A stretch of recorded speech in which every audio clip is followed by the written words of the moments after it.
Hey everybody, and welcome to another exciting episode of Elden Dogs. And we are incredibly excited to talk about the sponsor for today's episode, Terror Bites, the evolution of horror gaming. It's an upcoming documentary series on horror video games from their genesis to the bloody current state. It's 5 different 60-minute episodes plus 15 hours of bonus content. Hell yeah. Now, this isn't out yet. This is the campaign before they start making this. So if you want to get in on the ground floor on the early pricing, now's the time to do it. This is going to feature interviews from John Romero, the creator of Doom, Ken and Roberta Williams from Syria Online, as well as writers and directors of games like Clock Tower, Alone in the Dark, Dead by Daylight, Silent Hill, and many more. As of today's release, you have until March 4th to get into the pre-order campaign. Make sure to jump in if you like horror video games and use our affiliate link in the episode description. That'll help support Hair of the Dogcast and to support these filmmakers. Very cool. Check out the trailer. It's fucking awesome. I did. I watched it. It's pretty cool. I can't wait to get my hands on this. So, yeah, check out our link in the episode description and check it out. I'm very excited about it. Hell yeah. Yeah. I am online. I have played multiplayer before in my life. It was called Halo 2, but today we are going to be talking about some other multiplayer. My name is Gideon Offneer, and I don't know much about today's topic. We are joined, of course, again by Alexander. Yes, I'm here. I played a lot of online growing up. I think I've played the most Modern Warfare 2 out of anything. So I've been offline since like then. I'm a single player kind of guy. So today's topic, I know nothing. Zero. Zilch. Yeah, I did a little bit of research, so I know a little bit. I mean, I've played some of the Coliseum, but I am still very blind. But that's why we brought in two guests today to assist us in this. On the modding side of the discussion, we have Blythe returning. Oh, yeah. And I don't claim to be an expert, but I also get bored easily enough that I try every mod pack I can get my hands on. Well, when I come to the bar and you are surrounded by 30 customers and you're like, dude, I was playing this mod. The fire giant was in a different arena. It was crazy. Actually, beyond cruel. Yeah. Also, one of them essentially just quadruples his health pool, turning it into a 45-minute fight. Yeah. I remember you saying you got stuck there. Oh, yeah. With like 4 different characters on that one mod pack. It's just like the impenetrable wall of the fire giant with like 2.3 million health or something ridiculous. I would like a mod that changed all of the like main bosses in the game to WWF Attitude Era wrestlers. Instead of just Godfrey? Yeah. I want all of them. We are doing, if you're listening to this on Patreon, you're going to hear this in time to know that we're doing a WrestleMania Christmas, and I have been doing a little bit of research getting ready for WrestleMania 17. Did you watch it yet? No, because we're going to hopefully watch it together. Yes, that's a good move. We are also joined to help us understand the world of multiplayer by a longtime friend of the podcast, Bryant. Hi there. How's it going today, bud? Good. Can I be Hugh? Is that taken in the Elden Dogs community? The blacksmith. There is not. Yeah. You are the first misbegotten member of the show. That's a good one. Sweet. I'll take it. But yeah, I play a lot of Elden Ring multiplayer. Like you guys, I don't play multiplayer much, but I play a lot of Elden Ring multiplayer. You probably have played more Elden Ring than I would guess Tyler and I put together. Yeah, just the other day, Twitch notified me that I logged something like 300 hours of Elden Ring, so I play a lot. Oh, yeah, I'm probably at about 225, actually. I'm at like 160. I have literally no idea because everything I do modded doesn't count toward my playtime. Yeah. Because I have to do it all offline. I think my Steam playtime is like 240. And then God knows how much more on mod packs. Yeah. Yeah, I mean, that 300 hours is just multiplayer. So I put way more time into Elden Ring than I care to admit. How many times do you think you've completed the game? I've completed the game 8 times, and those were very thorough playthroughs, so I've played a ton. 2 of those were multiplayer. 2 of those were done in co-op. Well, that's a good segue. What the fuck is Elden Ring co-op? How does it function? Not great. A lot of modders have made seamless co-ops, but God, yeah. I've played. We just started a third playthrough with my sister, and there's you have to summon them in with each catacomb, cave, everything that you want to do. You have to summon the other player in, and so if you're doing it true co-op, we have to do each instance twice. We run it on her end, then we run it on my end. Oh, wow. Yeah, the progress only counts toward the host. Yeah, correct. Oh, man, that is rough. Yeah. Well, and add to that the frequent invasions, and it takes on a whole nother aspect of where you're learning to play against people trying to kill you while also dealing with the environment. So it's kind of an interesting way to play. I think that would be most exciting for me with the multiplayer. I like the concept of someone just showing up and fucking your game up. I'm not afraid to admit that the majority of my multiplayer in Elden Ring has been as an invader. Yeah. I'm a giant asshole. And it's kind of lore accurate too. You have to choose if you're like a bloody finger or a recusant. So it kind of does logic, like it makes a logical sense in the game. So we're going to start very simple stuff. Top entry online features of Elden Ring. There's the first thing with writing messages. I will admit I have written maybe 2 messages in my entire playthrough just because I felt like I had to try it, and that was pretty much it. Do you guys do anything with the messages? Oh, yeah. You guys write messages? I try to troll as often as possible. If there's a cliff, I'm putting jump. If I find like a secret wall, I put like no path ahead. Like I actively go out of my way to fuck people over. You find a long enough blank hallway, you just put a message that says secret wall every 10 to 15 feet. That's interesting. I didn't know that you were a troll. Yeah, well, and then sometimes behind the wall, I'll put like, you did it. Like, you didn't listen to me. You got it. Way to go. I don't troll hardly at all ever in any game at all. But for some reason, Elden Ring, I was like, this game's already hard enough. And you almost want to get even. If somebody else is fucking with you, you're like, all right, well, I have to just get in on this too. Yes. Yeah. There are a couple, I forget what they're officially called in game, but like groups essentially. Yeah. Where you can set like your group passcodes. I think you can have up to 5 set on each character. Yeah. And then all the messages from people in that same group will be brighter. They'll have a little ring around them. Mm-hmm. So there was one that I had active on my character for a while that was like this secret hunter group. So basically all of the messages that would pop up there were for things like illusory walls or hidden switches or like the whole hidden drop back behind the elevator thing. Almost every time one of those secrets existed, there would be a message from that group for it. It's, there's 2 different systems. There's the multiplayer password and the group password. And that's one of those things that I put in very early on when I was starting. So I was in like the Vati Vidya group. Oh, yeah. And then the Bonfire Side chat group. So, make sure that you see more of their messages, or if you do summoning, like you're likely to get their stuff there or see their blood trails. Right.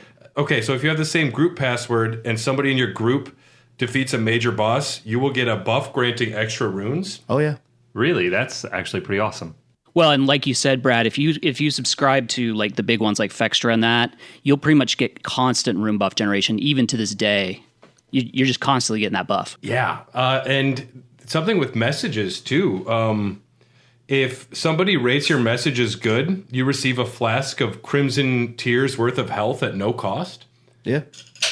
And I've heard stories of people about to get owned by a boss, and they all of a sudden someone likes their message and it saves them. And that's the craziest thing. There's a lot of them that will spoil content. Like, so whenever you get to one of those areas with like invisible bridges or walkways and things, and you see just the path of messages like showing the way, I find that kind of interesting. I don't read messages much anymore at this point, but early on in my playthroughs, I thought they were a lot of fun. Just seeing who was the troll, who wasn't, who was being helpful. Really cool aspect of the game. Yeah, it's got a weird like multiplayer, single player feel, kind of like Death Stranding, where you feel other people are fucking around in the world, and you kind of feel the effects of it, which is pretty cool. Yeah, and I did not like that in Death Stranding at all. Oh, really? Or Elden Ring, but I've come around to the idea of it now, and I actually think it's probably one of my favorite uses of online multiplayer that exists in current games. If I go back to Death Stranding, there will be bridges that I use for my playthrough the whole way through that will no longer be there because somebody else made them. They became part of my path, and they won't be there next time because no one made them. And that's kind of cool. Yeah, I like that. Well, and there are all the memes too. Early on, the message, all the memes like finger butthole, and then you had all the turtles that were called dog. Oh, yeah. One of my kids actually has a shirt with a turtle on it that says dog. It's kind of funny. At least you didn't get the try finger butthole shirt. And those don't come in kids. Hopefully. The only time that I would feel super convinced I should leave a message is if I did some of those crazy jumps. I've seen somebody get up like super high in Kaled to like those highest branches you're not supposed to get to. And, if I do Torrent jumping up to there, I would leave a message. It is weird when you see one like floating way off up high somewhere and you're like, how the fuck did somebody get up there? Yeah.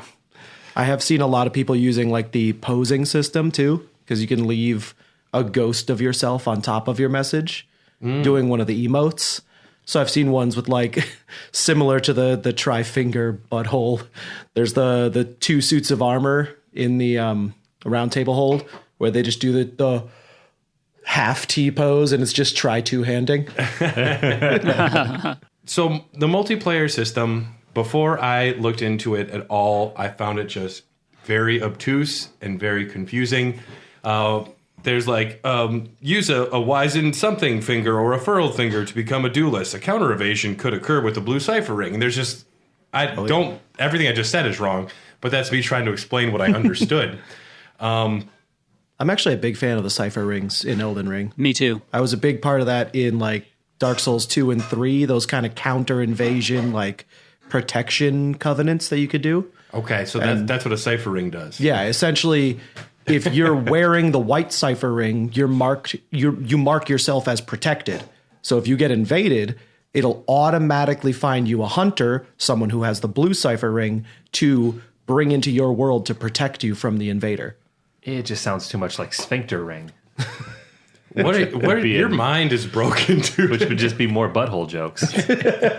Well, and with the hunter ring, even if you don't like multiplayer, if you're just, fucking around in Elden Ring and you want to earn some extra rune arcs, it's a good way to just help out, to get someone in, get a free rune arc if you can kill the invader. Oh, yeah. That comes down to me not using rune arcs either. My first playthrough, I was like, I better save these. And then you wind up not even using them at Melania. And so I've been much more liberal with my rune arcs. But then there's also a special great rune for multiplayer, right? Isn't Moog specifically like helpful for multiplayer? Can be. If, again, you're an asshole that loves invading people. It's for invading. Yeah. Okay. Primarily. What does this great rune do for multiplayer? It, if I recall correctly, you can use it after you've invaded someone to essentially drive the regular monsters around them insane. Oh, geez. And like make them more aggressive and make them deal more damage. It grants a blessing to summoned phantoms and imparts a phantom great rune upon successful invasion. And a phantom great rune is an item only for online play. Enemies inside the invaded world receive a blessing of blood, which boosts their attack power when blood loss occurs nearby. So, Moog stuff is, unless you're doing multiplayer, it is a useless rune. You could make a rune bear even worse. Oh, yeah. Oh, dear Lord. By driving them into the same blood frenzy that you get in Moog's Palace. Don't need that. That's bad.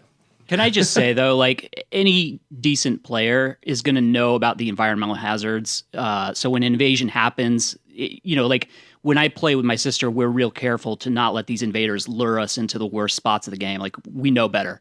So if they're going to get us, they got to come and fight us fair and square. So that rune, I think, has pretty limited potential against any player that knows what they're doing. Okay. Yeah. So when you get invaded, you and your sister, you're going through a dungeon, you're at the Karian Manor or something, and then he says, invaded by so-and-so. Do you have to, like, if you leave a certain area of the manor, does the invader just, like, get spawned out then? Do they have to, like, track you down? How does that work with the invader? Do they know where you're at? No, they just have a thing on their compass that kind of gives them a directional cue. If we hit a boss fog, they'll get severed. Otherwise, they got to come find us. Sometimes we'll get a hunter that will come in and help out. I will say that early on in the game, just based on where it's at right now, there aren't a lot of players playing at lower levels. So unless you're just being a troll, like we got invaded at Gatefront the other day by this guy named Potato, and he was just trolling. Like he had a poison bleed build. He was just waiting for people to invade there at Gatefront. But most of the time, you're not going to get hit with invasions until you reach the level meta, which is about 150.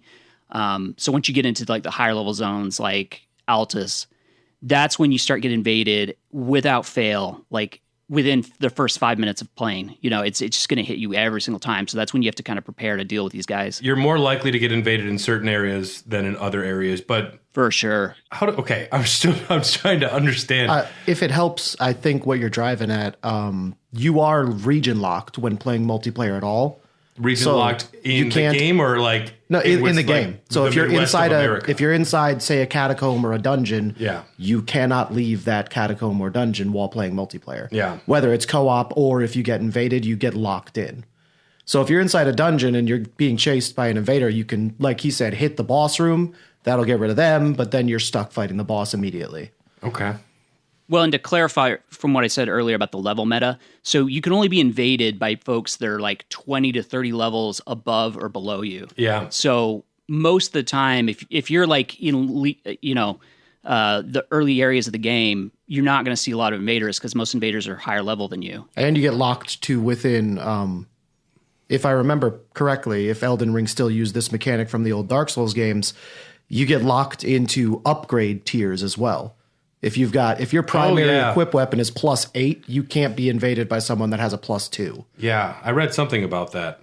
Yeah, they're locked in, I think, 3, maybe 4 tiers of upgrade levels. Would you say that the invasion, the way that it works out based off level and upgrade tiers is fair? Is the game balanced when you're playing it online? Like when you get invaded, are you just getting murked? Like you mentioned the poison bleed build guy that's just sitting there waiting. Yeah. Do you feel like the game is balanced pretty well? In theory, yes, but given the particulars of invasion, whether you're playing multiplayer and or have those cipher rings on, most of the time if you're invaded, you're looking at a 3, maybe 2v1. Yeah. Always. Oof. But the invader gets the environment helping them out. So and 9 times out of 10 they're using that. They're using some kind of trick build like bleed or poison or madness, and then they're trying to goad us into letting the environment help kill us. They're trying to lure us into the traps, into the difficult enemies, things like that. Oh, absolutely. Occasionally though, you get an invader who's just legit good, and he'll wait for us to finish whatever we're doing.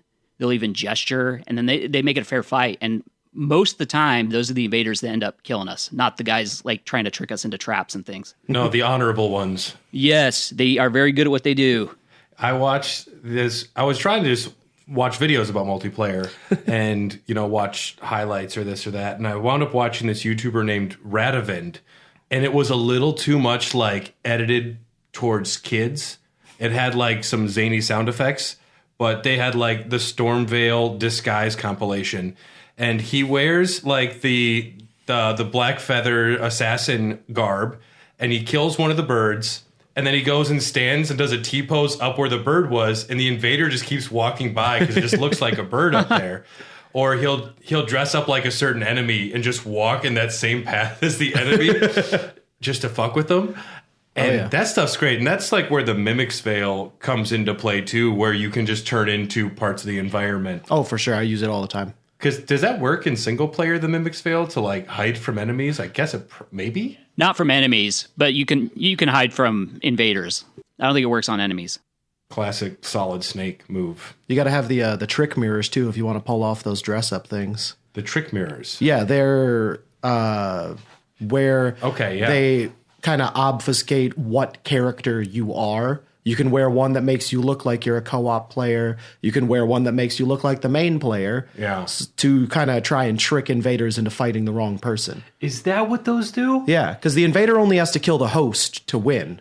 Oh, man. So if your co-op partner's wearing the host mirror and you, the host, is wearing the co-op mirror, they're going to be trying to attack the wrong person. That makes sense now. Can I just say, though, those things take up a talisman slot. And I don't know about you guys, but I will never waste a talisman slot on something like that.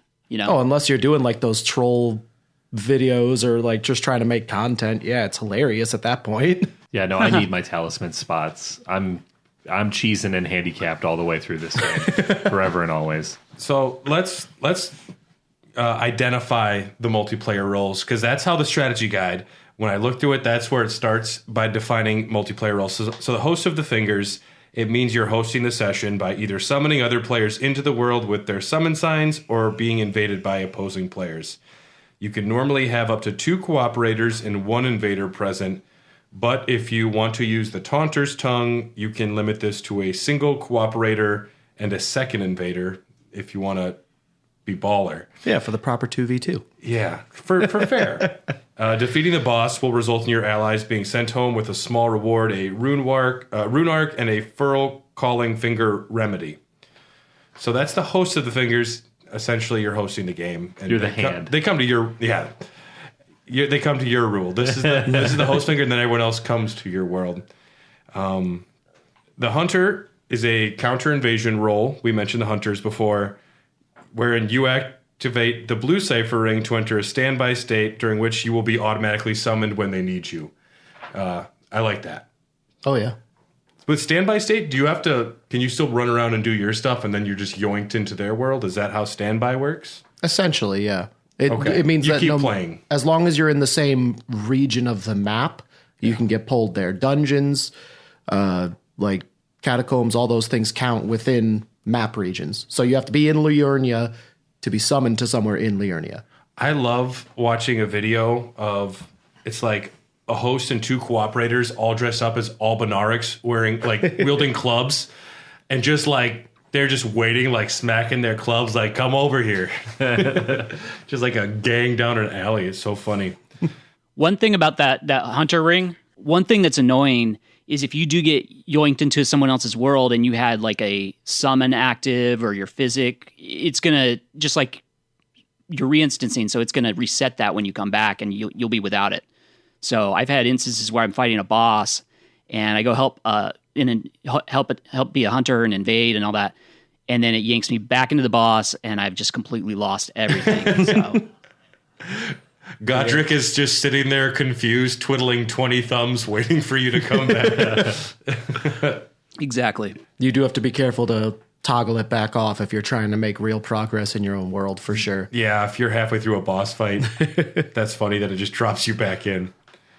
A furled finger is where you offer your aid to a host of fingers as their ally. You will escort the host through the current area while fending off invaders and other enemies, and then assist fighting the boss.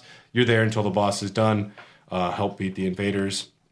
Any region boss, by the way, for co-op. If you get pulled in... Boss. Yeah, any region or roaming boss. So if you get pulled in and they're trying to fight, one of the Knights Cavalry, and you accidentally bump into the big gold guy at the beginning, whose name I forget because I haven't started a new game in forever. The Tree Sentinel? Yeah, and you accidentally bump into the Tree Sentinel. If you kill the Tree Sentinel, you're getting disconnected. Okay, any boss. Any boss, yeah. Even patches. Oh, man. I used to do the same crap in Dark Souls 2, I think. Very similar to the Hunter Ring, the Blue Cipher Ring, except you could join 2 different covenants that completely revolved around defending areas of the game instead of other players. There was like the Defenders of the Rotten Forest or the Marsh or something. Yeah. And then there was like the Rat King's Covenant, where you would defend this one stretch of sewer. So you would just get randomly summoned as a quote-unquote invader into another player's world to fight on behalf of the monsters in that area. Yeah, that's part of how factions work in like Souls games, right? Yeah. Because I feel like that's something that's kind of more thought out in Dark Souls, and I think Bloodborne flirts with it, but the fact that they have factions that kind of define your multiplayer group. Oh, absolutely. They have that a little bit here with Recusants and Bloody Fingers, but I've heard people say it's kind of half-baked for Elden Ring. I did wish that they kind of fleshed out the Blue Cipher Ring a little bit more. Yeah. Because like in Dark Souls 2, it was an entire covenant that you could play through and upgrade your bond to the covenant by continually defending other people. And in this one, it's kind of like, yeah, you can go help them out, but then that's kind of it. You're going to get your rune arc and not much else. Yeah, that reminds me of Destiny. When I used to play that, you'd choose a faction for like the Iron Banner. Oh, yeah. Yep. Yeah. Duelists are where you place a competitive summon sign on the ground or in nearby summoning pools, signaling your request for a duel. And that's just defeat the host of fingers. Does dueling function any different than in invasions? It's Only that it's optional. You're placing a sign on the ground for them to choose to summon you to fight. okay. So this is kind of like how it works in single player with certain NPCs that you like choose to invade or go into, like when you choose to fight Sorceress, Sellen. Right. Yeah, you see their mark and you choose to go in, kind of like that. That's cool. Yeah. But I feel like that's out of fashion now since the Colosseum started. Yeah, it used to be a real thing before the Colosseums that they would meet up at the Academy in that circle area, and there was sort of an etiquette to dueling where, you know, you wouldn't pull tricks, you wouldn't do shenanigans and stuff, and I think I didn't do a lot of dueling, but there was the expectation that you wouldn't use a lot of flasks either. I mean, other than the physic. But that, yeah, I think that sort of went with the Colosseums. Well, the Colosseum just made it essentially redundant. Like, Yeah. the Colosseum having Right. actual matchmaking, actual locked-in zones made it unnecessary for us to have to go to one spot to drop duelist signs. I do like that players picked a spot and made like it had like an honor code about it though. That is Oh, pretty badass. every Dark Souls game, yeah, has had like the spot for duelist signs. That's awesome. Did you play Bloodborne? Yeah, I didn't beat that one. But I Because played a bunch back this in is the just a PlayStation 4 exclusive still. Yeah. What was the Bloodborne spot? That's a good question. Do you know where the Bloodborne spot was? No, I am waiting on that remake, but I might be waiting a long time. Man, I am I waiting never- too. I want to do a replay, but I feel like a remake must be coming, so I'm not doing it yet. Of all the Soulsborns, I think I played Bloodborne the least. I like got into the Chalice dungeons and screwed around for a while and then just kind of fell off. Well, that'll kill your momentum. Yeah, It's exactly. hard as anything, those Chalice dungeons. Yeah, then the other roles would be Bloody Fingers and Recusants. It's invading a host of fingers, and you just have a name, essentially. Yep. We talked about the blue cipher ring and the white cipher ring. We talked about the mirror talismans. So then there's the summon sign, or like the effigies. How do the effigies and summon signs work? Because you can like choose to be representative for just one spot or like the whole region, right? Yeah. Like all the summoning pools, you mean? Yeah. Yeah, when you place using the effigy in the summoning pools, you can essentially just choose to be like just right here, or you can send it out to like almost any summoning pool if you just want to help someone somewhere. Yeah, so that was patched in. So initially, the effigies would show you where there was multiplayer activity. So because wherever you put your sign down, that's kind of where you would summon in. But they, I think one of the 1.04, 1.05, 1.6 time period, they patched it to where you could just say, I want to be local, or you could say, I want to be far and wide. And so that kind of killed the need for those effigies because you could just throw your sign down and be summoned up anywhere in the lands between. So Yeah, I tried dropping my summon sign at a few spots, and I feel like some places like nothing happened, even though I selected far and wide. But outside of Melania, when I said I wanted to help, I got summoned almost immediately from somebody. It's like, yes, thank you, help. Oh, yeah. And you go in there and you try and help, and they just get destroyed in 10 seconds and you get kicked back. I remember what I was thinking of saying earlier. It just lightning bolt. So let's say that you missed an item in Lanedell before it gets turned to the Ashen Capital. If you get summoned into somebody else's Lanedell, you can collect materials there, and you can collect like something you missed in their world and bring it back to yours. Can you duplicate things though? Could you pick up something in your world like a weapon and then pick it up in theirs, and now you have two badass? According to privacy policies, we can't talk about that. I believe you can collect materials, but not items. that's correct. Only with consumables. Yeah. Okay. So, like, you won't be able to pick up, say, a second great sword from Yeah. the chest. Yeah. So I couldn't just cheese my way into two bloodhound fangs right away. No. Well, The only way to do that is to have them, that other person, give you their copy of it. that they got, then you can get a second one. Or if it's something that can be dropped by an enemy, you can still farm them in other people's world. Oh, that's cool. But anything that's like an actual world drop won't appear for you. It's so confusing to me. All of this experience, all of the multiplayer, I'm still just, it's like speaking another language. And I have read a lot about Elden Ring. I've talked a lot about Elden Ring. You can pronounce all the names properly. Almost all of them. Yeah. You can do a couple. I'm getting there, bud. You are Kel and Goodburger saying, oh, I know some of these words. So it is interesting. You can't get anything non-consumable like smithing mats and weapons and whatnot. But one thing that is sort of semi-rare in a single player, and you mentioned not using them, Brad, is those rune arcs. If you play multiplayer, you will be drowning in rune arcs, and it's as someone who has come from single player and always asking myself, do I want to use that rune arc? Am I going to lose it? I got to really save these things. Once you get into multiplayer, man, you're popping those things like crazy. Yeah. Like Skittles. Oh, yeah. So many. Like High Lifes. Yeah. Oh, man. Something that you can do, which is very weird to me, is you can trade. You can trade items when you're in these other worlds, too. Oh, yeah. Did you know that, Tyler? I did not. But he just kind of mentioned if someone gave me their copy of a weapon. Yeah, it's the easiest way to get second copies. Yeah. It's so weird that I've never tried that where you can drop an item and it shows a little icon on the ground. I've never seen it in person before. This is how I was able to do a non-New Game Plus playthrough with Malekith's Black Blade. I had that thing from the get-go thanks to multiplayer and was not able to use it for a long time, but it was great. But you can't pick up items that are... If you don't have anything that's +5, you can't pick up a +5 or higher thing, I believe. Yeah. You have to have a weapon at least the same tier. Yeah. Yeah. And you cannot leave sorceries, incantations, and ashes of war. Yeah, just actual items, not conceptualized ideas. You can't drop a gesture. Well, you can use one, but you can't pick it up and be able to use it and stuff. Yeah. On that same note, like you said earlier, all the troll videos of multiplayer especially, I've seen a lot of guys that do the have two co-op partners in their game, and then they'll go to some secluded place, whether it's a raised platform, one of the ruins in Liornia or something like that, and they would drop a bunch of really low value items so that there's a pile of weapons and armor and all this stuff sitting in one spot. They would all go Mimic's Veil, hide, and wait for someone to try and grab all of the loot. That's a trap, run! And just completely annihilate these poor guys.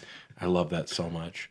Unless you get fucked with your trap, someone Horfrost stomps you, and then they grab all the items you were expecting them not to get. Well, yeah, but you drop, 3 crappy little single daggers that you got from... Does this say, can you kind of see what the item is on the ground at all? It just shows an icon for what type of item it is. It'll show a little icon showing a weapon or an armor piece, something like that, or material. Yeah, you won't know what it is until you're standing over it looting it. It's just a floaty icon. That would have got me so good. I would have saw all the icons and been like, "Oh, look at free stuff, garage sale." Yeah, and it's cool that they don't just look like a glowing white light like other items do. The fact that they actually have an icon to show that a character or a player put it on the ground. Yeah, I don't know if it's just the multiplayer is kind of poorly explained in the game. They actually for a while it is. Yeah, I mean it definitely is. It's just not something that I feel like is telegraphed properly, and they even make you do it to do some of White Mask Vari's quest where you have to invade somebody. Well, not anymore. Not anymore. They made it possible to do offline because people didn't want to go online, and that was like a weird gatekeeping thing. But yeah, you pick up, Furl Calling Finger Remedy, and I'm like, I don't know, pass. I can I throw this at someone? Then I have no use for this thing. It's just this. I'd like to see the stats for how many people play the multiplayer or actively participate, because it's something that it was not a part of my life at all in Elden Ring. And I consider Elden Ring one of my favorite games of all time. And it's just still a bizarre thing that is it's out of my reach, I feel like. I just don't get it. When we do our playthroughs, we'll see the same players some nights over and over again. You know, we'll get invaded by the same player, and we're like, oh, it's this build again. Let's deal with it. So, yeah, it's definitely... Oh, really? Yeah, it's a small community. Do you have a name of a player you could call out or like a build that was constantly plaguing you? Well, like I said, there was Potato the other night, and that guy was trolling us at gate front. So, kind of funny. He had poison bleed, and we caught on to his tricks pretty quick, though. But he did get us the first time. There's another guy that likes to camp out. Do you know the area in the Hallig tree where you do Millicent's quest, where there's the ulcerated tree spirit in a rot pond next to a cliff? Yeah. That's a spot where the same invaders will show up time after time again. Yeah, and man, I hate those guys. Yeah, I don't know if I'd rather have Millicent's four sisters or Potato. I mean, it's a lose-lose situation.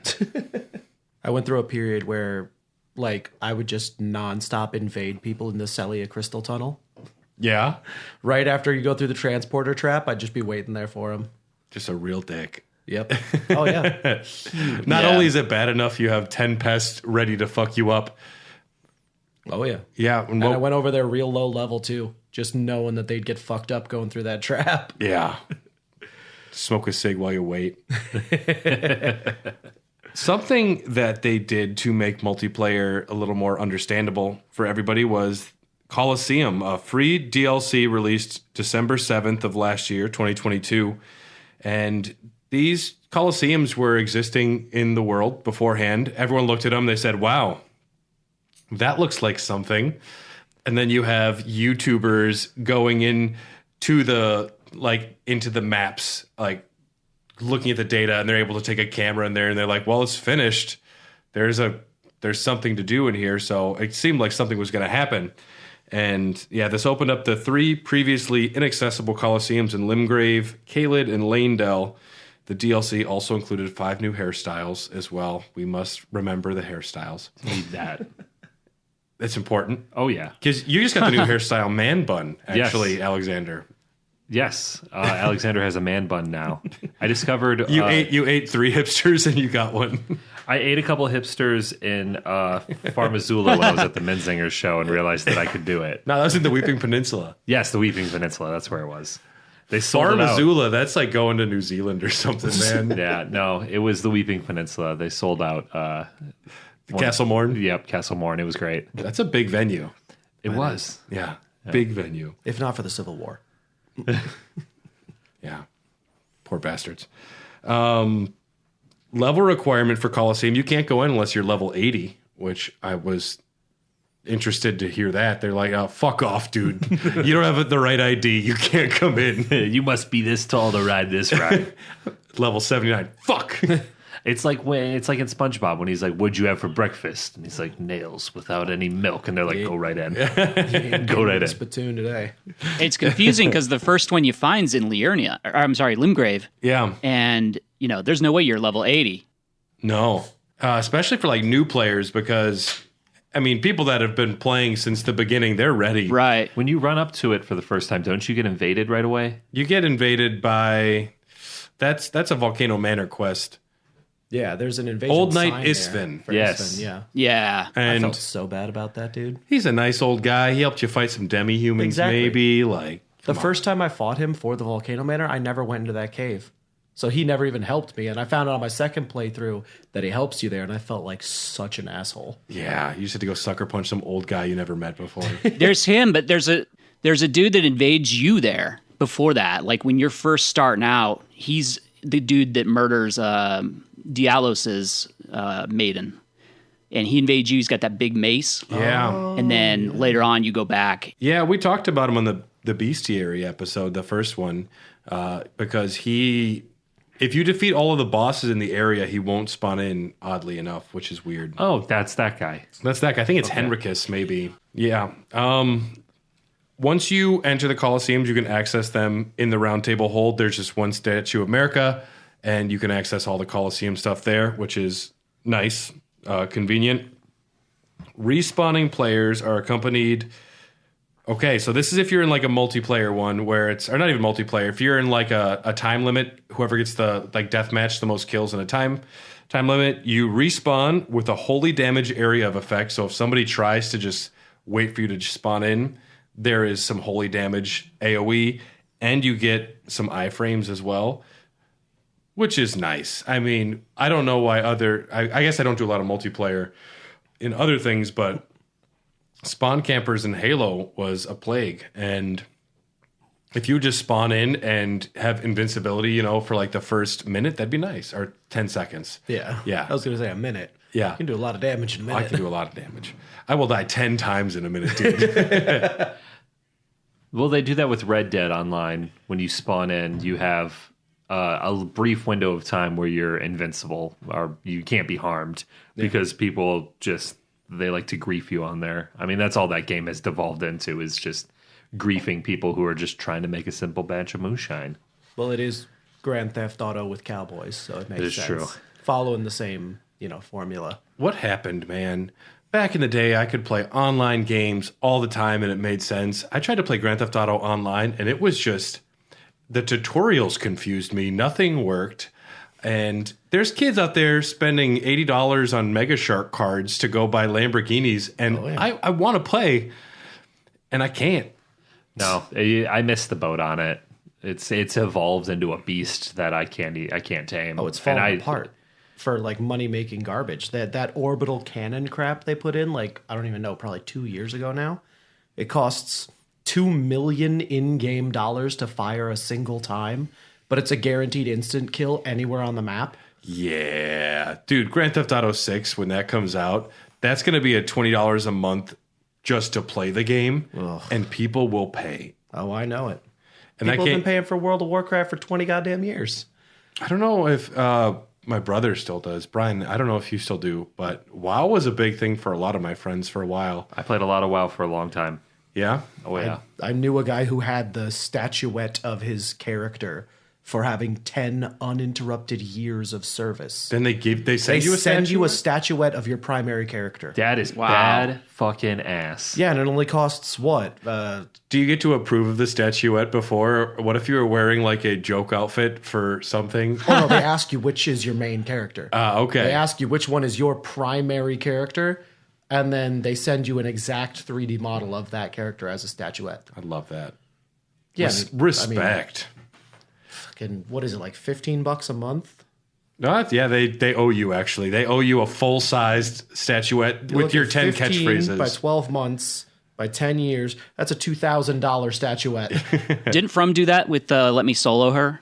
They sent him like a care package. Oh, yeah. They sent him a statuette of his character and models of the katanas. And a sword. Yeah, we need to call out That's awesome. Let Me Solo Her as somebody who elevated themselves beyond just being another cooperator. Oh, yeah, no, he became A legend. Oh, absolutely. Oh, yeah. A naked man. A folk hero. A folk hero. Who is this? Some guy just showed up in his underwear with a pot on his head and did the whole fight by himself. It was scary and amazing. That's the kind of thing you tell your friends on the playground and no one believes you. Yeah. Yeah, it's like, it's my dad works at Microsoft of Elden Ring. Santa went across the moon and then Reptile showed up on this certain map in Mortal Kombat. Like, no, they didn't. No guy was naked fighting Melania for you. Without getting touched, ever. I knew non-gamers who knew who that was, and, that's just how big Let Me Solo Her got. God, it's so cool. And sprouting 1,000 off branches like Let Her Solo Me. Yeah. The guy who runs in there with like a mop and just lets her kill him. I like that too. Yin and yang. Yes. Yeah, but I remember when From Software they sent him like that model of his character and the katanas, and I remember looking at the images on Reddit of the package, and yeah, he helped. I don't have the numbers. I want to say it was like There's a lot. over 1,000 Melanias and over 1,000 Elden Beasts he's helped now too. Yeah. They modded him into the game as an Ash of War at one point on Steam. There's you can have him as an Ash of War. As a mod. Oh, yeah. Or as a summons, yeah. Okay. As a summons, not an Ash. Well, we'll get to mods in a second. A little bit more about the Coliseum. There's multiple kinds of combat. You have United Combat, divided into two teams to fight in timed battles with the ability to respawn. Death and respawn grants points to adversaries. 2v2 or 3v3 5-minute matches. 1 flask of each type per life, including a flask of Wondrous Physic. Cerulean and Crimson flasks can be replenished by dealing a killing blow. And then there's also Combat Ordeal. Every Tarnished fight for themselves. Deathmatch, 5 minutes. Otherwise, the same rules. That's what the Limgrave has. Lanedell has dual mode. No respawn, 1v1. No Crimson flasks. 3 flasks for FP. No heals. No Wondrous Physics. Just duels. And then Kaled is the previous 3 types. Combat Ordeal, dual mode, and United Combat. But everybody can summon Spirit Ashes. So then it becomes Pokemon in a really cool way. Because if you have 3v3 and everyone's summoning Spirit Ashes, that's a full arena right there. That's Yeah, that's a lot going on. especially if everyone summons giant rats.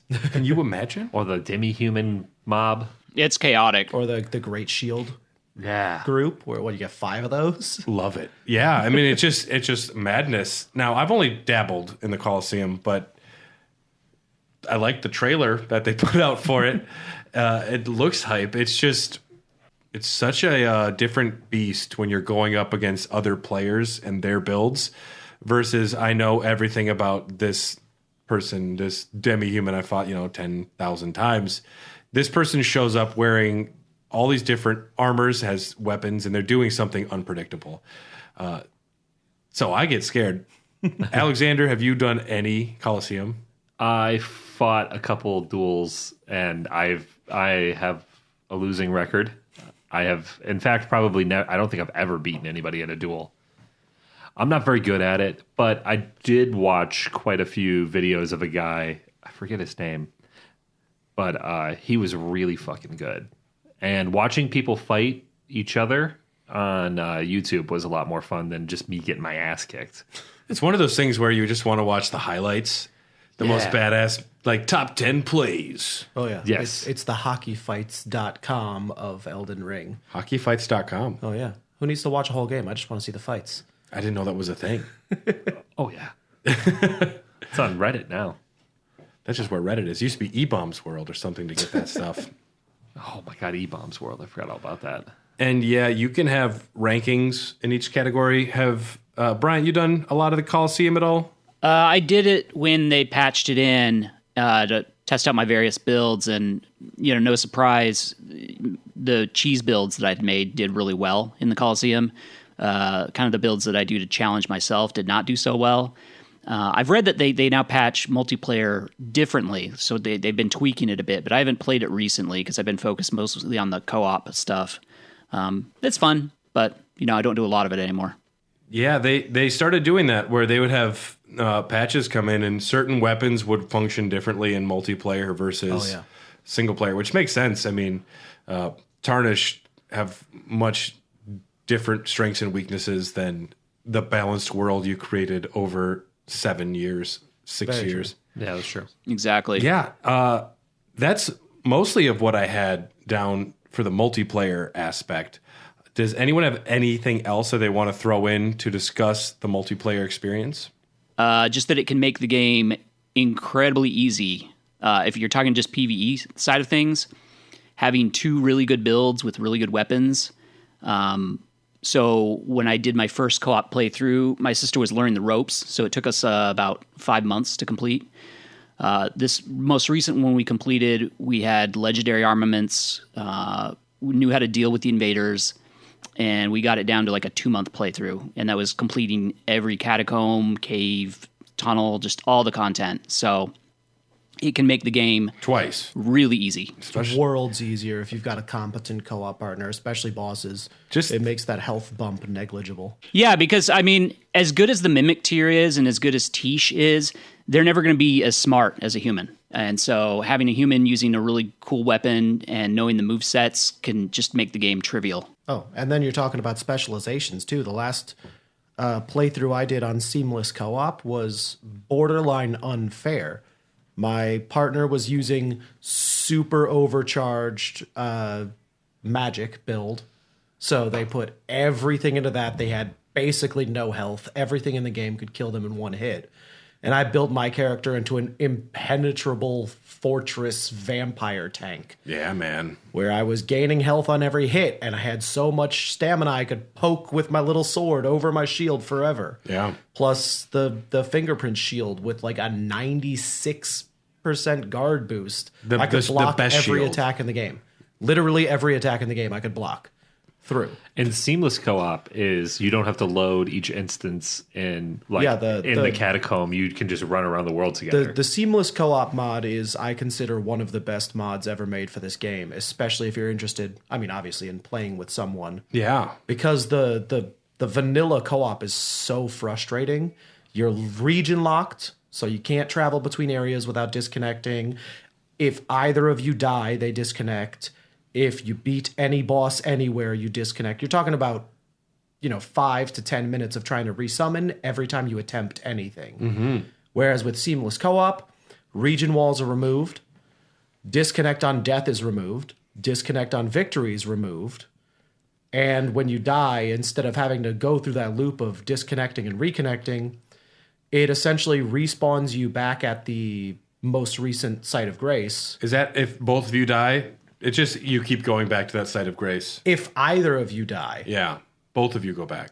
No. Whichever one died respawns back at the site of grace with an essence of rot. That's the way to do it. But it would give you random compounding rots. The seamless co-op mod is great, but for console players like me, it's not always an option. So I will say it's tedious for sure, but summoning up someone once you have it worked out, it doesn't take more than a minute or less. I mean, it's pretty quick. And yeah, if the host dies, the person that got summoned in gets kicked back to their world, and they'll usually be at a grace.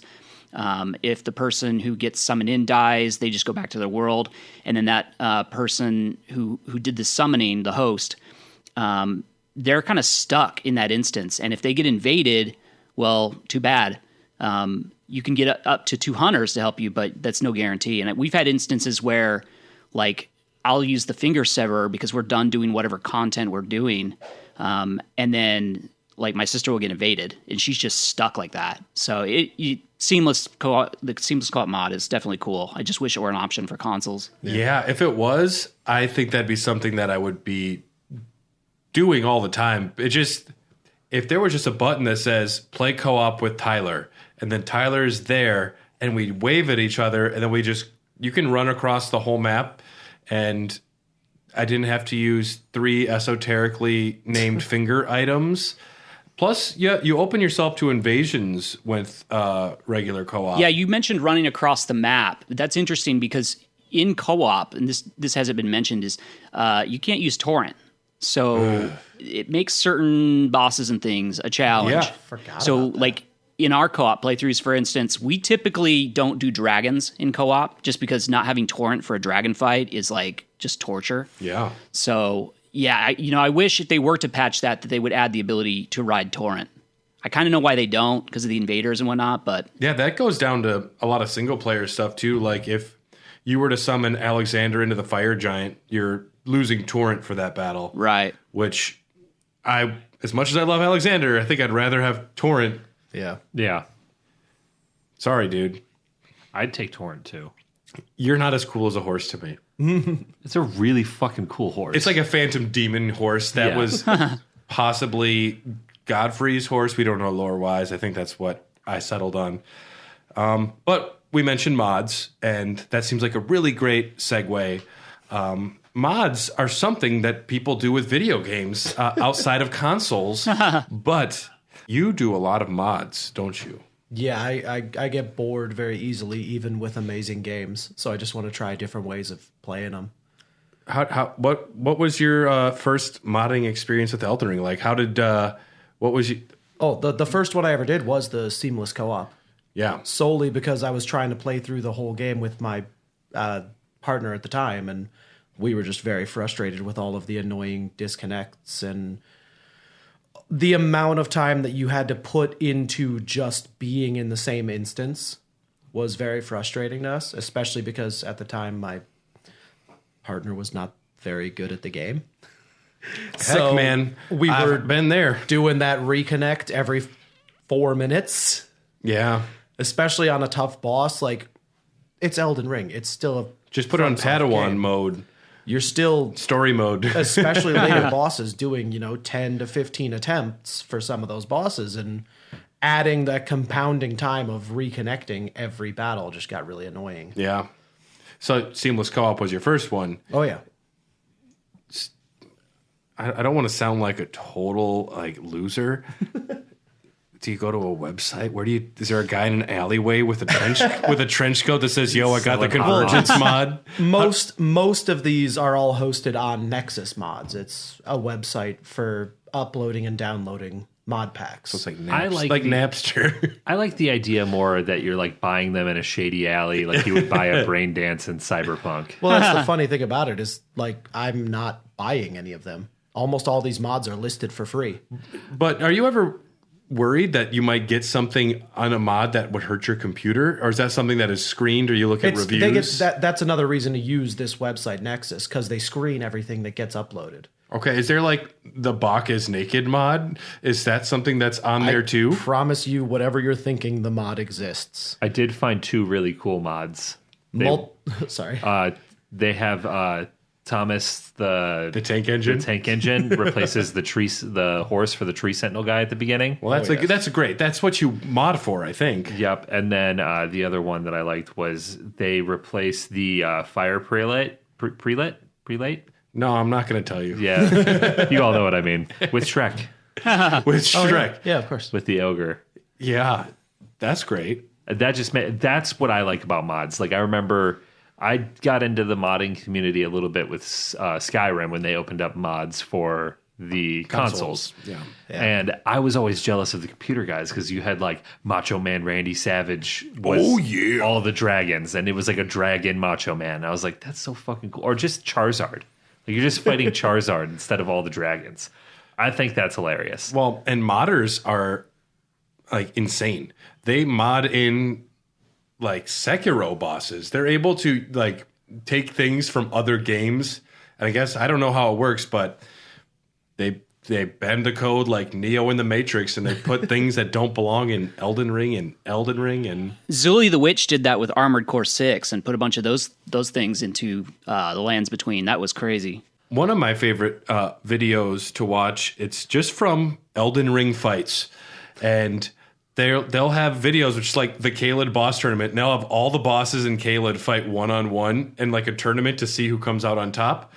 Or they'll have like all of the demigods versus 10 Bloodhound Knights and see who falls to just like getting swarmed by knights, or even just getting surrounded by ballista. It's interesting seeing all of the enemy AI just fight each other.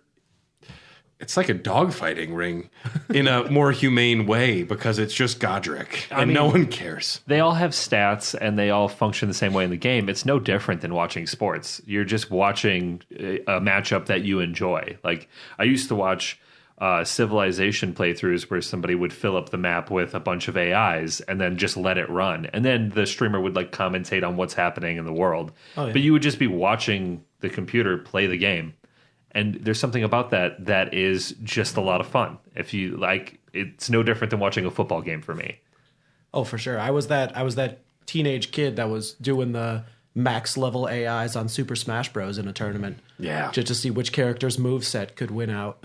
And see what they do, see how they function. Now with Chat GPT and all that, you can have all sorts of fun with AIs. I think there's a Twitch channel that I follow where it's just Trump versus Biden debate 24/7. It's pretty crazy. Oh my gosh. Oh, man. 24/7, it never stops. Just back and forth. These two president AIs just debate all day long. It's like when you call Pizza Hut and Domino's and then you put the phones together and they're like, hello, welcome to Pizza Hut. It's like, no, this is Domino's. Except and then you make them fight for an eternity. Yeah. Look, I'm telling you, we've had this debate 73 times. Where am I? I don't know. I can't do a Biden impression.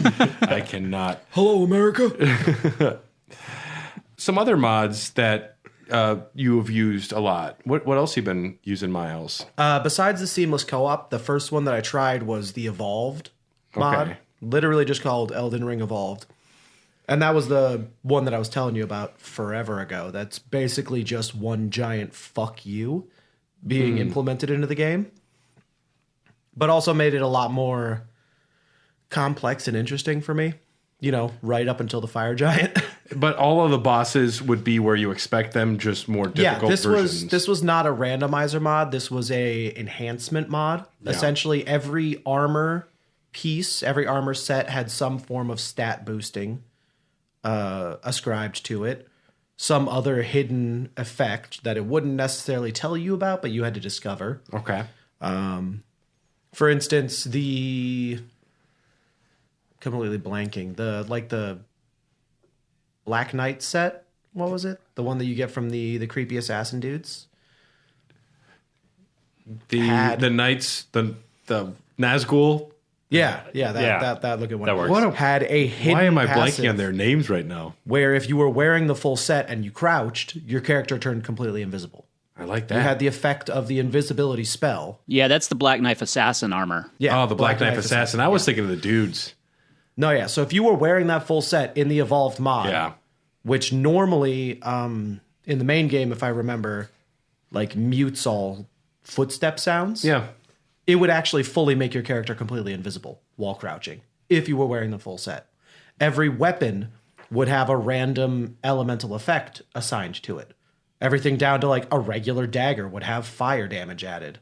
Or Do you know if that's something that would function as like a seed where when you start the game, there's a certain set, or is like everybody that plays this mod, it would always have this weapon does that? for this mod, it was always the same. Okay. Yeah, they weren't randomized at all. There are randomizers. There for are sure. randomizers where, like, you can just have all the bosses in different spots. So you can go into Margit's arena and the fire giant's there, and it doesn't work, but he's there. Brad, I've had that happen, man. Yeah. My first run on a randomizer, I went into the Margit fight, and it was the Elden Beast. It was not a good time. I've seen a YouTube video where somebody did a mod where every enemy was Melania. Oh, God. Pass. I've seen the every enemy is Elden Beast before. Man, that's a lot happening. Every enemy is Bach. Ugh. That sounds like a good world that I want to live in. A better world, anyways. The Evolve mod did also have every spirit summon was replaced by a different enemy, and you wouldn't know what you were summoning. You told me that, but about that one a little bit at the bar. Yeah. Because, you said you summoned a dragon or something? Yeah, I went to go fight. The first time I ever fought the fire giant, I went and got the Nomad Ashes and went to summon it because I figured, screw it, maneuverability. Except it didn't summon a Nomad, it summoned Placidusax. So I literally walked up to the fire giant, summoned the God King of Dragons. Yeah, man. They're summoning Knights of the Round and FF7 or some shit, man. That's just going hard. That's Anima and 10. Well, yeah, except Placidusax was not coded for that arena. His ankle glitched through the floor and then he disappeared.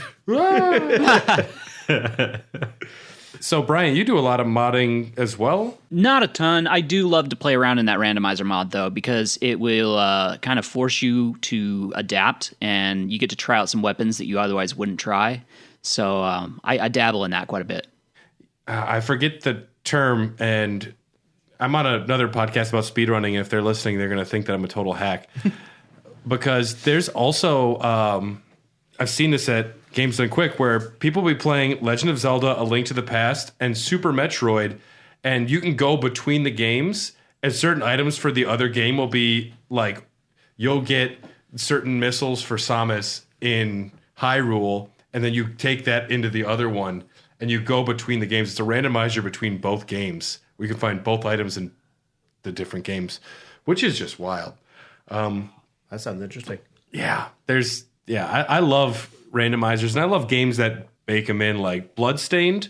If you play Ritual of the Night, they have randomizers built into the game where you can just set it so all the bosses drop different souls or the spirits.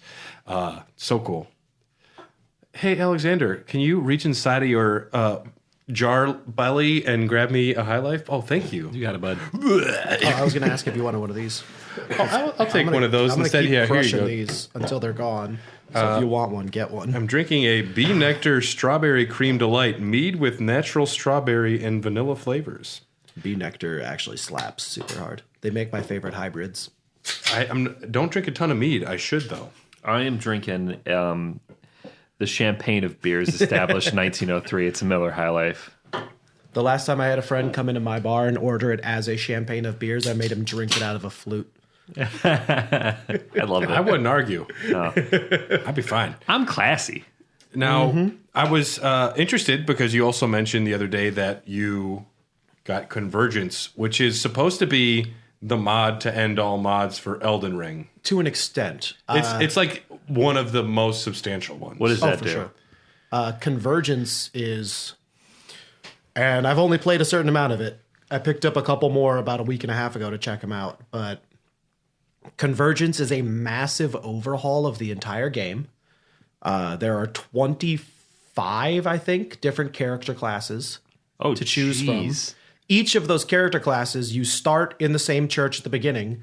But as you exit the church, instead of going to fight the grafted scion, you actually get pulled into whatever your character's starting region is. So if you want That's to be gnarly. a rot priest, you start in Caelid. Yeah, you get dropped As an right example into of the what a rotten class church. would be, rather than you always start in one spot, which is cool. I like that kind of shit. That's cool. They also give the option in this mod of refighting bosses that you've killed. Please, I want that. In the drop-down section in the round table hold, where you would normally go down and fight that invader Yeah. at the bottom of the hall, that he's just gone. There's a single Abenoric there as a essentially punching bag that has infinite health. Poor buddy. The door that leads to the staircase. Why did is they not put open. patches there? They could have put They patches really there. should have, honestly. Just to be Albanoric's got a forever. rough life. Yeah, I would have beat the shit out of Patches. But then that giant statue of, I think it's not Melania. The one of America? I think so. The giant statue of America in that hall becomes a boss shrine. I like that. You that. can interact with, similar to the Colosseum shrines, that it'll just put you right back into that boss arena and bring him back to life for you to fight again. Do you have to beat the boss before you Beat could them summon? first, Yeah, yes. so you couldn't go beef up and like you couldn't go study the boss before you went to actually not go at fight all. him. This is just to couldn't go resummon practice. them, yeah.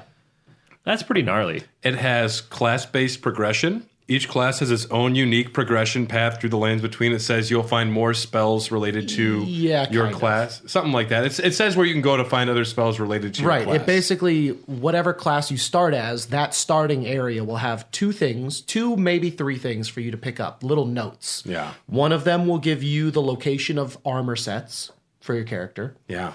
One of them will give you the locations of notable weapons for your character. That's cool. And if you're playing a character that has magic, you will start with what they call the faint rune of enter character class here. Yeah. And then it'll give you the location of the other runes, the other minor runes, and finding those items and using them will give you 4 to 6 spells or incantations of different tiers according to that character's layout. That sounds gnarly. Do you have the list there? Of what, the classes? Yeah. Oh, it's huge. I just want to glance at it. Yeah, there's like they have separate classes for gravity magic, lightning magic, the crystallian magic. They have one for rot. You can become the servant of rot. You can become the dragon priest cultists that use all gravelstone magic. Like they're all very specific. That's awesome. You can become the fire, the volcanic priests that use only magma sorceries. And all of their armor sets as well also give unique buffs. That's awesome. That's the type of shit that modders think of is just like, you got people who have played the game, like the game, love it, and they're like, how can I make this better? How can I make this a more immersive experience? Absolutely. I remember hearing that about Skyrim and the fact that you don't have to do that same boring prisoner is on the cart. And it's instead like you're an Argonian who just arrived and you're at the certain location with certain items that describes your backstory a little bit. Absolutely. It's cool. And there's like different crafting. You can like in the Convergence, there's new equipment. I played this Skyrim one at a buddy's house in Denver, or I think it was. And I started out as, I think I picked Brenton, and the game started me chopping wood. And I was like, this is awesome. Can I stay? Yeah. Do I have to go? I just want to chop wood. The only major issues I've discovered so far playing through this mod, depending on what character you have and where you are essentially forced to start, some parts of the map can become completely cut off.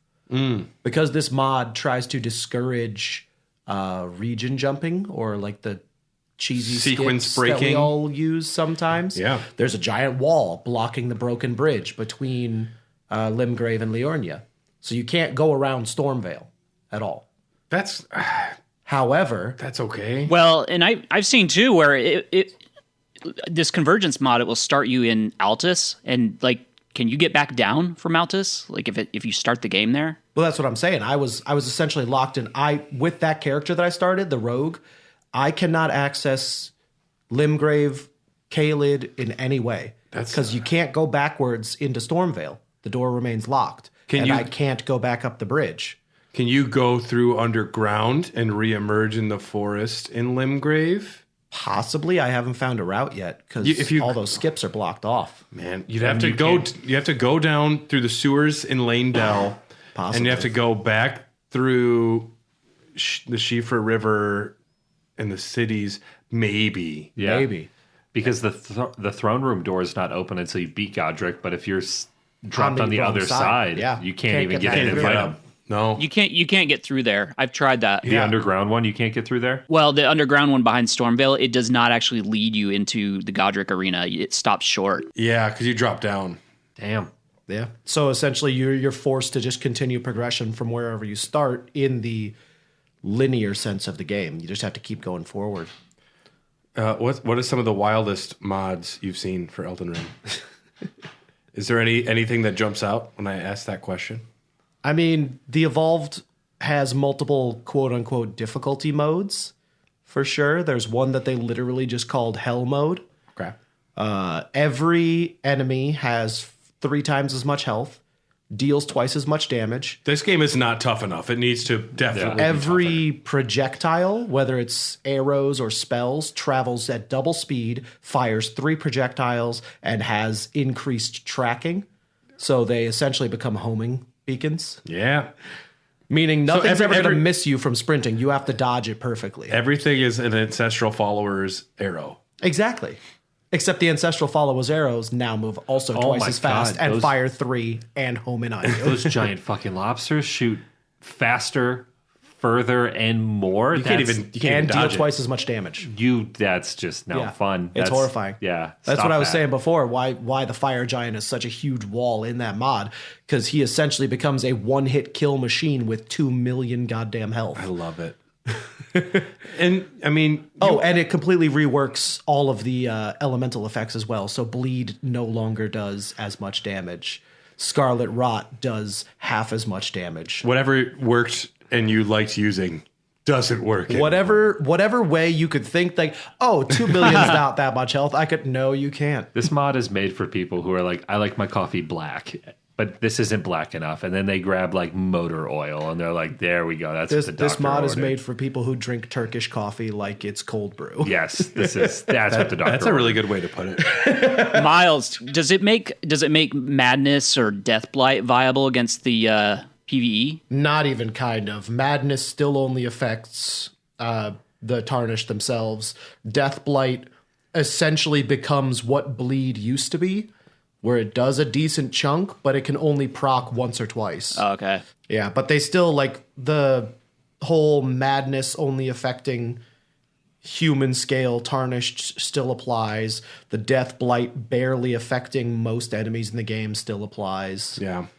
Bummer. Even though it gives the entire animation, both in the Reforged mod and the Convergence mod, it's possible to access death sorceries right from the beginning. That's one of the many classes on Convergence. You can start the game with like 3 different Deathblight spells, but the Deathblight still does almost nothing. Well, some people choose to have jobs that are incredibly irrelevant, you know? Yeah. I work only in VHS rental. It's like, you got a tough class ahead of you, bro. But the Deathblight, it's so metal. It'd be so cool to do a build based around Deathblight, you know? Oh, absolutely. They do make it slightly more viable in that you can actually get equipment that buffs the efficiency of Deathblight spells and the overall damage. particularly Fia's set, of course. Yeah. The Fia set grants a flat percentage buff to all Deathblight sorceries in Convergence, but not enough to make it like game-breakingly useful. And I'm sure that they've modded Fia's underwear back into the game too. Oh, of course. Yeah, That's yeah, you know I mean, that's there's there. like 12 mods for There's that. the first thing you do is Thomas the Tank Engine. Second thing, put that underwear in there. Yeah. If you got time, throw Shrek. Then Turn the dragon Shrek is into a number giant 3. tank, Yeah. satin panties, then Shrek. Has anyone got Macho Man covered? Because he. I want a mod where I could play as Alexander, but instead of having the flasks, I would have to eat things to like fill my health back up. I would actually love that. That'd I be would it. love They would also a jar warrior With as Chat a mod GPT, class. like have him like form new dialogue and then just run with it. They'd have to actually show then. Does Alexander just take his top hat off and shove arms and legs into the top yeah. of his body? Oh yeah, 100%, yeah. Because we haven't seen it. I think he unplugs himself and then Uncorks himself? he just ollie oops. They show it after Radahn's fight. After you kill Radahn, you can see Alexander scooping up guts. That is You, Picking up the you see him pieces. scrounging, but I want to see the top of his head open, and I just want to see him take his top off. and I want to take one of Godric's hands and just Kobe it into the, you know? I didn't know how badly I wanted a warrior jar class mod right now for Elden Ring. I want it too. I mean, it exists. There's a model of it fighting. They must be able to get it working. Oh yeah, Oh, yeah, you I just don't doubt need it. somebody with determination now and some spare time. I mean, somebody modded an F-16 fighter jet into that goddamn game as your mount. Someone put a Thunderbird in Red Dead Redemption 2. Like you can just drive around Red Dead in a Thunderbird. It's, Somebody put an actual Abrams tank as a replacement for Torrent. I guarantee Yeah. someone can make this warrior jar mod. So wild. Yeah, I'm excited for our speedrunning episode too to learn about the game-breaking glitches and the way to get around some of the environments, Oh, yeah. which that's coming up as well. Like the free kills on the Knights Cavalry. Free kills. There's at least 2 that you can trick into jumping off the side of a bridge. I know they used to be able to get Radahn to jump off of the map. Oh, yeah. Right into the water. See, he can't swim, so if he goes 4 feet deep, he's dead. it's just game over for him. Yeah. He can turn himself into a meteor, but he's like shallow water. Yeah, that's my kryptonite. Yeah. I'm trying to think of, there's got to be some movie character that just like can't swim. Bruce Willis in Unbreakable. He's got all the superpowers in the world, but he can't swim in 3 feet of water. While we're on the online experience, though, I also just wanted to mention Twitch, podcasts, YouTubers. Like, that's all a part of the online experience as well. We're the best podcast for Elden Ring, but there are other ones. I listen to Bonfireside Chat. I love those guys so much. I used to Watch Out for Fireballs was the first podcast I ever listened to. Are there any podcasts that y'all listen to besides Elden Dogs religiously? I just second Gary and Cole. Those guys are great. You ever met them before? Not in person, no. I've been on the Slack, but that's about it. Yeah, Gary and Cole are great.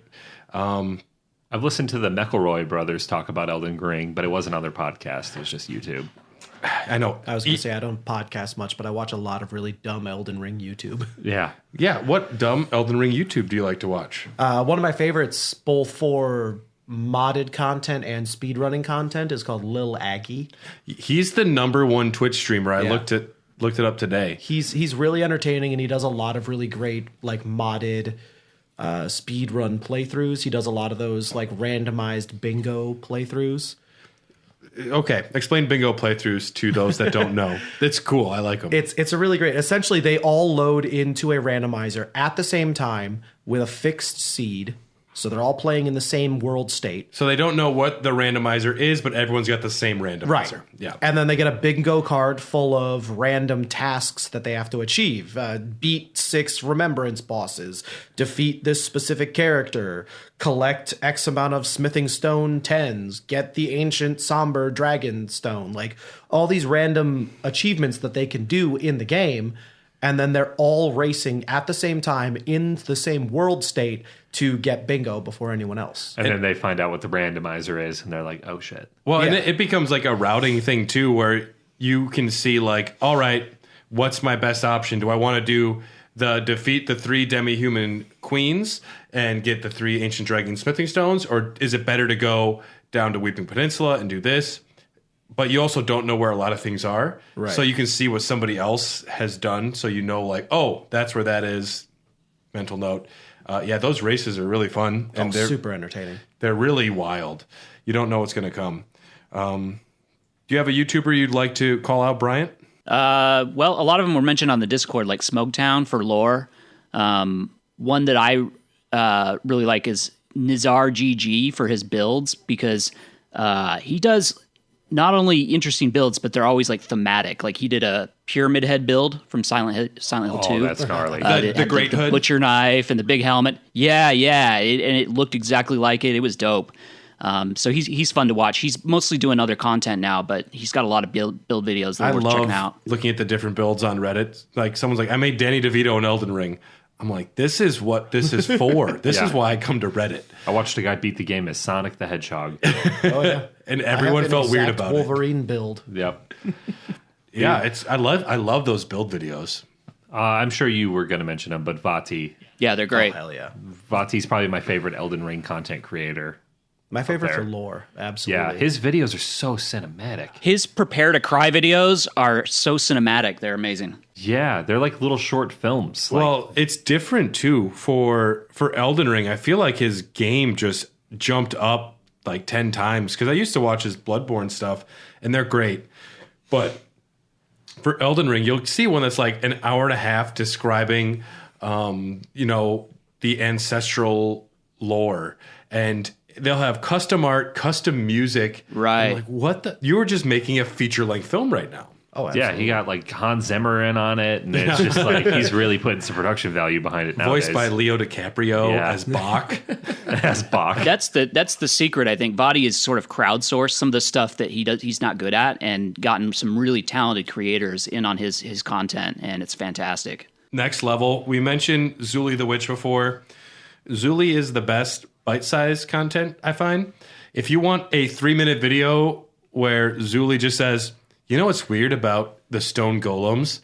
And they just describe, and it's never them talking. It's just like, I have to pay attention when I watch their videos. Sometimes you put a YouTube video on and you're like, free to space out. Zuli, you have to read. So it's nice that I actually focus for once. But they'll just focus in on, did you know that there are eyes growing up on these plants in Limgrave? And I'm like, shit, what does this mean, Zuli? What are we talking about here, Zuli? And I love their content. They're really good. Yeah, they are. Tarnished Archaeologist was called out by Claire and Judge Tempest. I feel like they're on the level of Hardcore History when it comes to this stuff. If you don't know Hardcore History, they're a podcast. Dan Carlin. Yeah. Dan Carlin, the GOAT. And oh man, I listen to that and I feel so elevated. Like I feel like I'm drinking the finest whiskeys in the world. And even though I don't know how to appreciate the finest whiskeys, I'm still there and I'm hanging. Still aware that it is the Yeah, Vikings, man. Wow, Christians really messed them up, huh? He's just got such a good way of talking. I could listen to him like read like a terms and service agreement from that's- Apple, You agree to give your firstborn child. and I was like, yes, more. And then I come home and I'm like, Carly, did you know that there was a Viking named Lufa? Mom, can I tell you about Scipio Africanus and how he helped beat Carthage? Yeah, Tarnished Archaeologist, he will do a video, on just like the choir in Bloodborne, and it's an hour talking about ancient Roman history. And I was like, I'm trying so hard here. I'm putting all of my brain cells, all 20, into the same lane, and I'm focusing. And I get some of it. I understand some of those words. He's great, but that's somebody who, if I am not in the mood to pay attention, I won't get any of their stuff. We mentioned Radovan and Elden Ring fights. Are there any other big YouTubers that y'all like to watch? Yeah, I think that about covers them. Yeah, Judge Tempest also mentioned Sinclair Lore, which they're very much a silly. I watched one of their videos. They're like a silly podcast style YouTuber. They're good. I know you probably are going to mention Fextra, but he does a lot of interesting videos with the weapons. Like this weapon is OP, and he did one for each of the weapon series, and that's really useful. I liked that. They're awesome. Fextra Life, though, it's not just a person. Oh, okay. Yeah, I know. But the guy that does the videos for Elden Ring. Is it one guy that does the videos for Fextra? So he did a video talking about how Elden Ring was the greatest game ever. And he mentioned that he did over 100 builds himself. So I know it's a team over there, but the guy doing the videos, he's put a lot of hours in Elden Ring. Yeah, Fextra Life has been invaluable to this podcast. Fightin' Cowboy helped me. He does walkthroughs of areas. So parts where I was stuck or I was afraid I was going to miss stuff because we were going to be covering a region after I played. I would watch his videos just to get a better understanding of what we were going to be talking about. Even if I had made it through the area, because he will go through and show you where every single thing is, or not every single thing, but everything worth picking up. Yeah, because he'll do a live stream where a bunch of people will like help him out with a game so that he can prep a walkthrough. So they can cover a lot of ground pretty quickly. I think he did an 80-part walkthrough of Elden Ring within the first 6 months of the game being out. Yeah, and I watched probably half of them. It's amazing. I'd have to call out Dom's Roundtable as well. They were a guest for our Lanedale Royal Capital episode. They have videos, which is like everything you missed, every single item in a location. And that's the first time I learned about a lot of like the weirdly placed things like behind the Bestial Sanctum that you can drop down. And there's like an item way down all those cliffs. Dom's Roundtable is great. Female content creators. Miss Chalice, really great lore videos. Park and Harbor, they do a lot of great gameplay as well. I'm not on Twitch. You mentioned a little Aggie, but there's a lot of like Twitch speedrunners. Oh, yeah. But I don't know any of them really. I don't know any of them well enough because Aggie's stuff is way too entertaining. Yeah. I ended up just watching like most of his videos for speed runs and challenge runs. Mm-hmm. Challenge runs are cool. I haven't really watched any for Elden Ring, but I know someone did a no damage Elden Ring, all 3 Dark Souls, Bloodborne, and Sekiro, and they beat all of them without taking a single hit. That's insane. Aggie did one of those, yeah.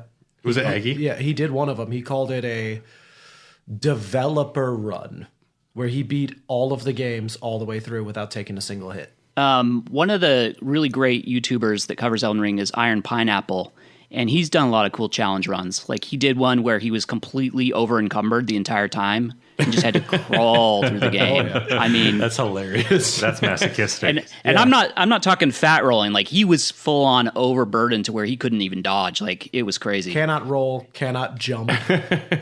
He had to go and get the Lion's Fang Ash of War to get over one part in the snowfield where you That's have to dedication. jump. He had to go get an Ash of War to get that vertical movement. Living in slow motion. Doug, I think his name's Doug.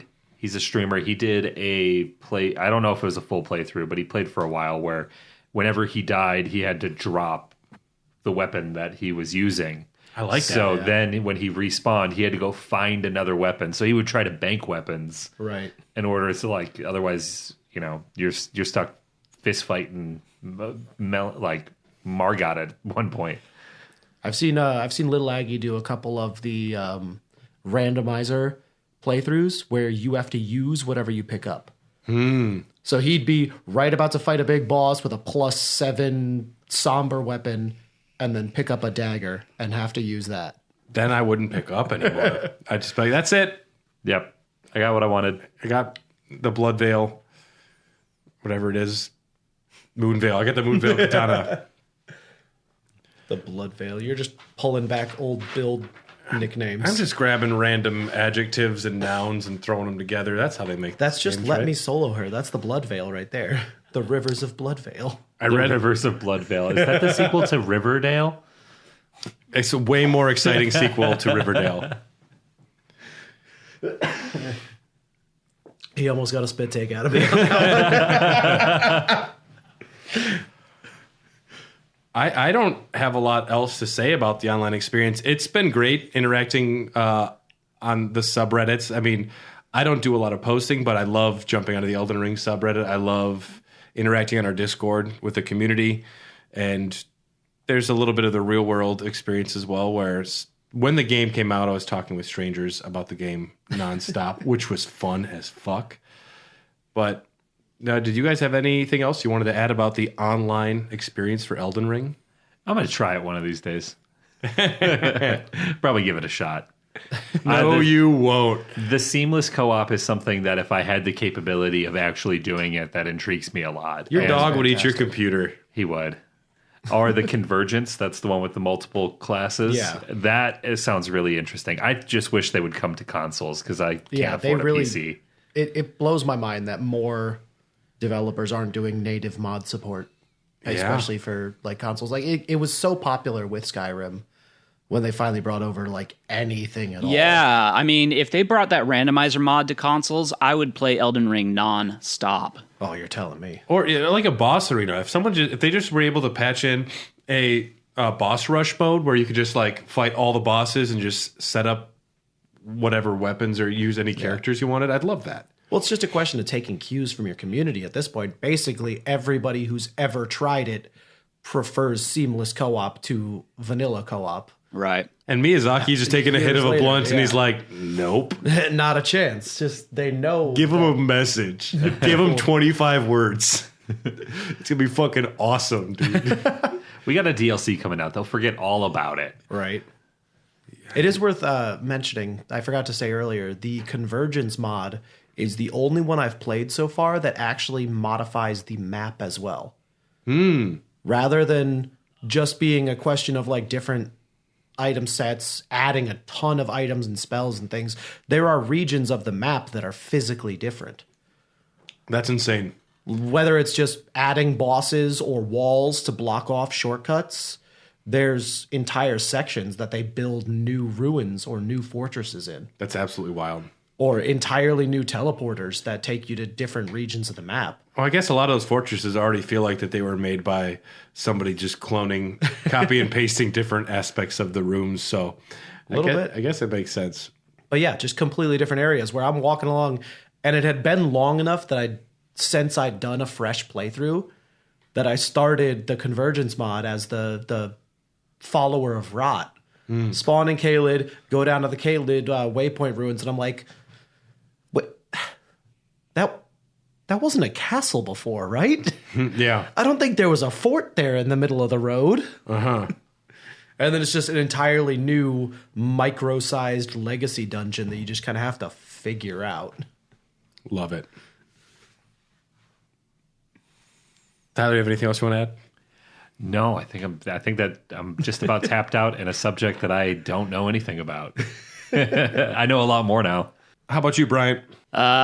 Thanks for having me on. I appreciate it. We are so happy to have you on. Ever since you joined our community and got in the Discord, you have had a big knowledge of Elden Ring that I've enjoyed drawing on.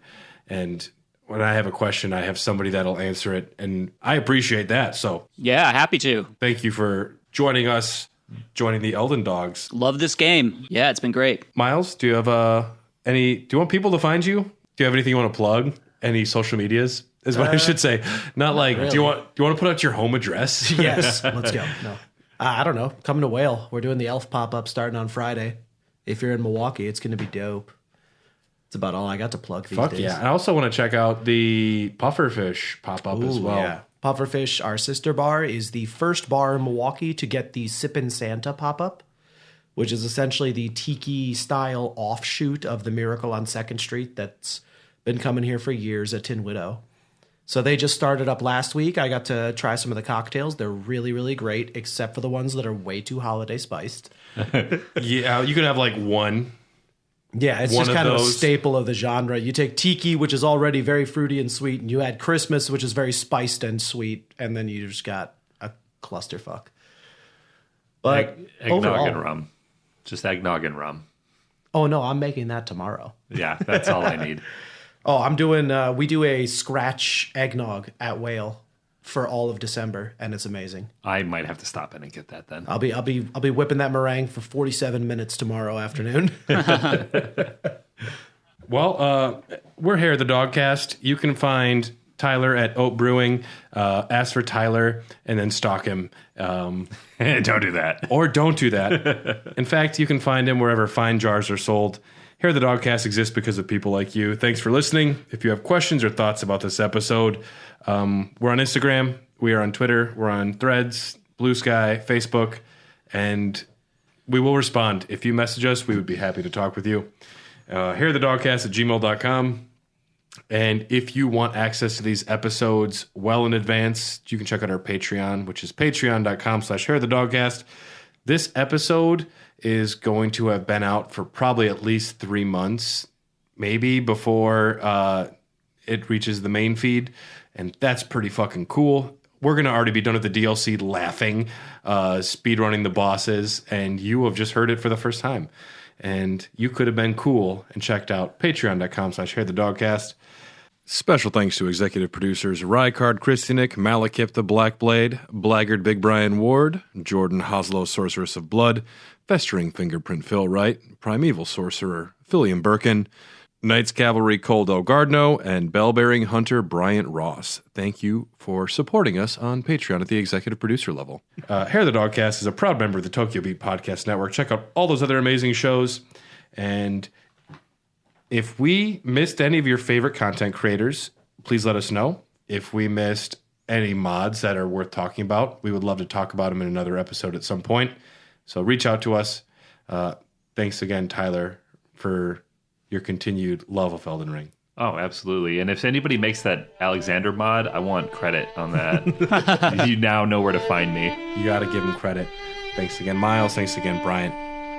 We'll see you guys next time.